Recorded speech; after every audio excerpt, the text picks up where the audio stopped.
जी खुशामदीद एक बार फिर तुसी सुन रहे हो प्रोग्राम नीलम किनारे आरजे मारिया दे नाल।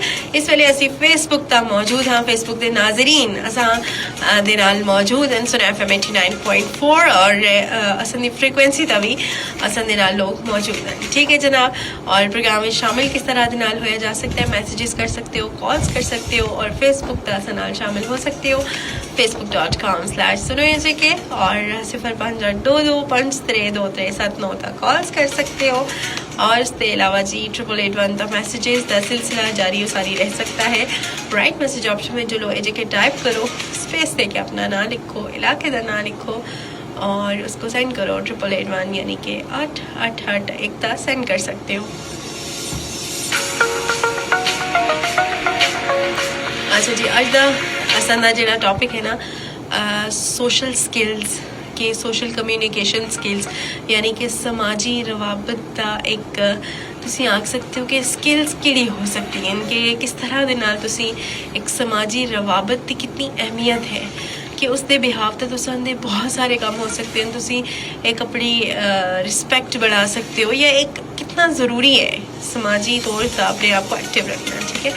और जिस तरह से बचपन में सुनिया कि इंसान एक सोशल एनिमल है कि इंसान सोशली एक्टिव होता है, लोगों के नाल गलबात होती है, उसके बगैर मुमकिन नहीं है। ठीक है। और हर बंदा से देखा कि पूरा सूरा है ही नहीं है ना, किसी कोल के स्किल है, किसी कोल के स्किल है और फिर असी मिलजुल के वो एक काम काज कर सकते हैं। ठीक है। एक बंदा अगर कपड़े कटिंग कर दे, कपड़े सिलाई कर दे तो ये बंदा गड्डियां का काम करता है और एक बंदा ऐसा नहीं है कि वो सारे काम काज कर सकता है। यानी कि ऐसा को जिंदगी गुजारने वास्ते गलबात भी करनी है, कम्युनिकेट भी करना है, आना जाना भी है, रख रखाव भी करना है, खानदान की गलबात करना, रिश्तेदारों के दर आना जाना है, जानने वाले अंदर आना जाना है। ठीक है। कुछ लोग बहुत सोशली एक्टिव होंगे यानी कि उन्होंने सोशल रिलेशनशिप्स बहुत जरूरी होंगे। उन्होंने आना जाना ये वो किसी फौतगी है, किसी दिखने जुलना है, बीमार पुरसिया से जुलना है, किसी दी ब्याह है, मतलब वो कोई स्किप नहीं करते। ठीक है। उन्होंने माड़े पेरेंट्स नंबर 1। ठीक है। कोई मसला अपनी सेहत को नहीं देखना, अपने घर में कोई मसला है उसको इग्नोर, कोई फौतगी, शादी, किसी रिश्तेदार की बीमारी है, कोई मसला है, किसी को परेशानी है, उतना लाजमी जुड़ना है। ठीक है। ये भी एक स्किल होती है। ठीक है। लेकिन कुछ लोगों ने इनहेरिटेड होती है, लेकिन कुछ लोग मैं देखिए बड़े सोशली एक्टिव माशरे में बड़े कम काज कर रहे हैं, हर चीज़ तो उनकी नज़र है। ठीक है। लोग उन्होंने समझते हैं उन्होंने लीडरशिप क्वालिटीज़ होंगी हैं। ठीक है। कि वो लीडरशिप होने के नाल क्वालिटीज़ होने नाल हर चीज़ का नज़र होंगी है। पानी का मसला है, उस जाई का नाकस तामीरात का काम चल रहा है, उतना पानी का मसला हो रहा है, उतना कूड़ा क्रिकेट जगह जगह लोग फेंक रहे हैं, उतना नाइंसाफ़ी हो रही है, उसकी ज़मीन का नाजायज़ कब्जा हो गया है, स्कूलों में सहूलियात नहीं इन, कॉलेज में उसातज़ा गैर हाजिर ने, इस तरह के जिले सोशल इशूज़ होने हैं। ठीक है। लेकिन असी कितना ज़रूरी है एक सोशल कम्युनिकेशन होना, एक सोशली एक्टिव होना। अच्छा as a student of psychology मेरा ये होता है कि एक इंटेलिजेंस क्वेश्चन होता है जरा असंदा असी कितने इंटेलिजेंट है, उसमें स्कोर IQ स्कोर होना है। ठीक है। और सिर्फ इंटेलिजेंस क्वेश्चन नहीं होता तो एक क्वेश्चन उसमें यह होता है कि सोशली तुसी कितने एक्टिव हो। सोशली ज़रूरी नहीं है कि तुसी गलबात कर दो, लेकिन तुसी कितना रिश्तेदारों को मतलब उन्हें सोशल रहने वास्ते तुसी कितना उस उन्हें चीज़ों को मेनटेन करते हो, इस चीज़ सारे तो इम्पोर्टेंट है। तो कुछ लोग बड़े माशाल्लाह सोशली एक्टिव होंगे हैं और उस चीज़ों को चला रहे होंगे हैं, उन्होंने अक्सर होंगे ना एक कॉल तो उन्होंने 100 काम हो जाते हैं। ठीक है। तो मैं समझती हूँ अपनी इस सारी ज़िंदगी में कि सोशली इंटरैक्शन, सोशल कम्युनिकेशन बहुत ज़रूरी है। एक बंदा है अपने खोल में ही रहता है मैं और समझते मैं सारा कुछ कर सकता, ऐसा नहीं है। ठीक है। तो तुसी जदी लोगों के नाल मेल जोल रखो, उठना बैठना रखो, उसके फवायद भी हैं। ठीक है।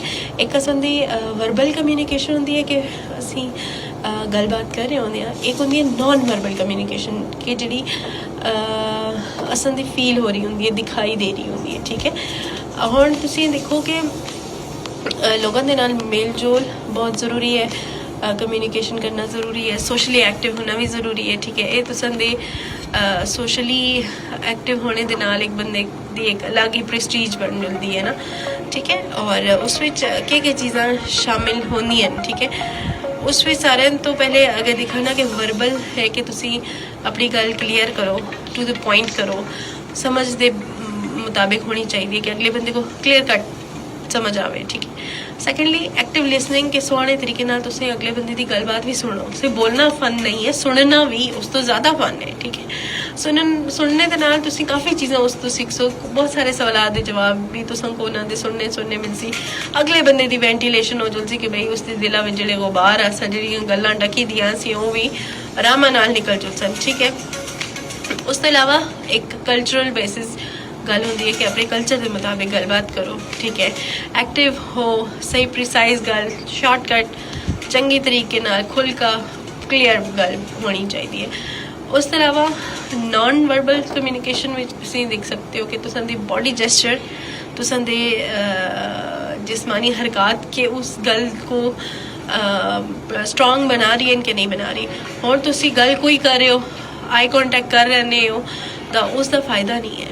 तुसी जदों गलबात करो, सोशल कॉन्टैक्ट पसंद होवे तो एक स्ट्रॉन्ग तरीके नाल गलबात करो। आई कॉन्टैक्ट होना चाहिए। तुसां दे बॉडी जेस्चर्स जिहड़े ने, तुसां दी बॉडी मूवमेंट है, तुसां दी गलबात को सपोर्ट करे। तुसां दे जिहड़े टोन है, जिस टोन विच गलबात करे हो, वो तुसां दी गल दे नाल आपस में को रिलेट करे। तो ये चीज़ा बहुत ज़रूरी होंगी। गलबात करो क्लियर, शॉर्टकट, साफ सुथरी गलबात करो, एक अच्छे तरीके नाल सुनो, ठीक है। और अपनी जी बॉडी जेस्चर ने उसको मेनटेन रखो ताकि तुसां दी गलबात जी अगले बंदे तक सही तरीके नाल पहुँच सके।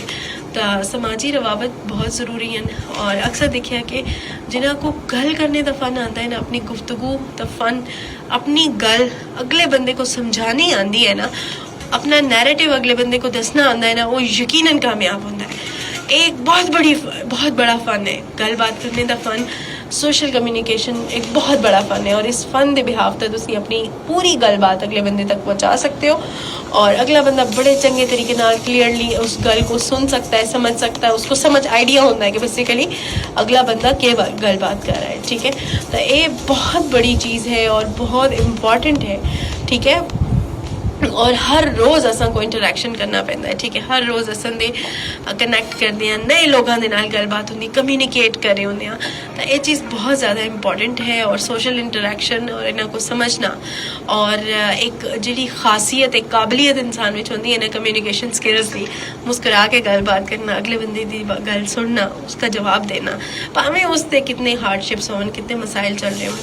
तो कोशिश करनी है कि अगले बंदे ने नाल रिस्पैक्टफुली गलबात करो, अगले बंदे को अच्छे तरीके नाल उन्हां दी गलबात सुनो, ठीक है। और वो जो गलबात करना चाह रहे हैं उनको सुनो, समझो। और ये चीज़ बहुत ज़्यादा ज़रूरी है।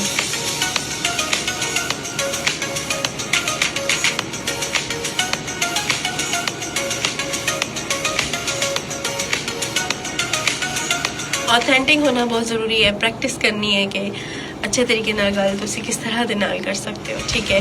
और ऑथेंटिक होना भी बहुत ज़रूरी है। और चंगे तरीके नाल सुनो, बजाय इसके कि अपनी दसो। तुसी अगले बंदे को लोग जो क्वेश्चनिंग करते हो ना, वो बहुत ज़्यादा ज़रूरी है। जदों तुसी गलबात कर रहे हो वो यकीनन उतना ही इंपॉर्टेंट होता है, ठीक है। अच्छा, एक मैं तो 4-5 साल पहले एक वर्कशॉप में जा सी, ठीक है। फ़ोन उस वक्त भी इन्ना सा, लेकिन आजकल तो फ़ोन असन दी खून विच आ गया है ना। हर चीज़ सर्च करो, आज ये रेसिपी है तो ये सर्च कर लेते हैं, ऐसे करते हैं, AI से पूछते हैं। तब ऐसा नहीं था, लेकिन फिर भी फ़ोन उस वक्त के हिसाब से बहुत ज़्यादा इस्तेमाल किया जाता था। एक वर्कशॉप अटेंड की, उसमें यह था कि आप अगर लोगों से बात कर रहे हैं, आपके हाथ में मोबाइल फ़ोन है, आप उस पर भी अटेंशन दे रहे हैं, उसको भी करें, आप ऐसा करें, आप बात ही ना करें। It's means you are insulting the next person जो आपके सामने बैठा हुआ है, आप फ़ोन पे भी देख रहे हैं, उसको कितना एम्बैरसमेंट उसको फील होती है। तो उसमें हमने एक प्रैक्टिस की थी कि हम जब भी बात करेंगे किसी से, हम फ़ोन नहीं यूज़ करेंगे। फ़ोन हमारे बैग में होगा, हमारी गाड़ी में होगा, हम उससे ही बात करेंगे। उससे बात करें, वही होगा हमारा महवर होगा हमारे अटेंशन का जो महवर है ना, तवज्जो का महवर वही होगा, ठीक है। तो ऐसे में आप ये एक कोर्स रिसेंटली भी लॉन्च हो रहा था میں نام بھی بھول گئی ہوں ان کا، لیکن میں ضرور اس میں اگر مجھے وہ پتہ چلا انرول ہوں گی اور وہاں سے جو چیزیں میں سیکھوں گی اوبویسلی میں آپ لوگوں کے ساتھ بھی شیئر کروں گی. تو کہنے کی بات ہے کہ جو موبائل فون ہے نا، اس سے جو ایک رسپیکٹ ہے یا جو ایک مینرز ہے یا جو آپ سوشل مینرز ہوتے ہیں ان کو بہت ڈسٹرب کر دیا ہے. ہم فون میں ریلز دیکھ رہے ہوتے ہیں، ہم فون میں یہ سب چیزیں دیکھ رہے ہوتے ہیں اور اگلے بندے سے بات کر رہے ہوتے ہیں، اس کو فیل نہیں ہو رہا ہوتا لیکن وہ ہمارا انڈائریکٹلی ہمارا ریلیشن شپ خراب ہو رہا ہوتا ہے. آپ ایک بار فون چھوڑ کے اگلے بندے کو پوری اٹینشن کے ساتھ سنیں، ان کو رسپیکٹ کریں نا، تو آپ دیکھیں اس کے چہرے پہ کتنا گلو آئے گا اور آپ کی جو بات ہے، جو آپ بات آپس میں کمیونیکیٹ کر رہے ہوں گے، وہ کتنی افیکٹولی آپ کی بات اگلے بندے تک جائے گی.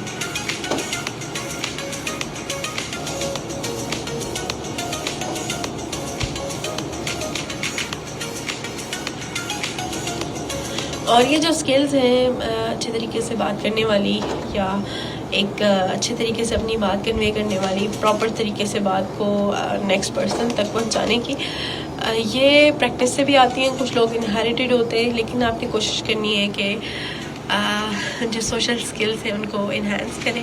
جب آپ کسی سے بات کریں آپ اسی سے بات کریں، فون اس کے بیچ میں نہ ہو، اچھے طریقے سے بات چیت کریں. اور آپ کو پتہ ہے کہ جو لڑکیوں کے لیے گوسپس ہیں وہ بہت امپورٹنٹ ہوتی ہیں، سہیلیوں سے بات چیت، گھر والوں سے بات چیت، تو یہ بھی ایک بہت بڑی تھیراپی ہوتی ہے. جب آپ کسی سے کو اچھے سے سنتے ہیں، آپ سنتے ہیں اس کو ایکچوئل میں سننے کے لیے سنتے ہیں، تو وہ کافی اچھا ریلیکس فیل کرتا ہے. ہماری سائیکالوجی میں یہ ایک بہت بڑی ٹرم ہے ایکٹیو لسننگ، کہ جس میں آپ نے اپنے مریض کو سننا ہے. آپ نے نام سنا ہوگا جس میں فرائڈ کے بارے میں کہا جاتا ہے، جو سائیکالوجی کا بہت بڑا فاؤنڈر ہے. اس میں اس کا یہ تھا کہ اس کا ایک ٹیکنیک ہوتی تھی کہ ایک صوفے پہ لٹا دیتا تھا اپنے مریض کو، ٹھیک ہے، اس سے اور کچھ بھی نہیں کہتا تھا، کہتا بولو جو مرضی ہے بولو، بولتے جاؤ، ٹھیک ہے. وہ مریض لیٹا ہوا ہے، بولی جا رہا ہے، بول رہا ہے کہ تم کہتے نہیں رکنا نہیں ہے، بولتے جاؤ. جہاں پہ وہ رکے گا، جہاں پہ وہ تھوڑا سانس لے گا، جہاں پہ اس کا تھوڑا سا بیہیویئر چینج ہوگا، تو وہ فرائڈ جو تھا اس کو دیکھتا تھا کہ یہ کیوں رکا ہے. تو وہاں سے اس کے بعد کلو آتے تھے کہ اس کے ساتھ مسئلہ کیا ہے. ٹھیک ہے، اس کی کاؤچ پہ ایک صوفہ، اس کا اسپیسیفک صوفہ ہوتا تھا. تو کہنے کا مطلب ہے کہ اپنی بات دوسروں کو کلیئرلی سمجھائیں، ان کو سنیں. اور سوشل سکلز، ایک بات چیت کرنے کا جو ایک بہترین سٹائل ہے، اس کو اپنائیں گے نا تو آپ کو بھی بہت اچھا لگے گا اور اگلے بندے کے لیے بھی ایک بہت رسپیکٹیبل چیز ہوگی. سو ہیئر وی گو. آپ سے انشاءاللہ ملاقات ہوگی منڈے کو. اپنا خیال رکھیے گا. اللہ حافظ. سنا FM کشمیر نیٹ ورک کی طرف سے 89.4 کی فریکوینسی اور فیس بک لائیو سیشن میں. اللہ حافظ.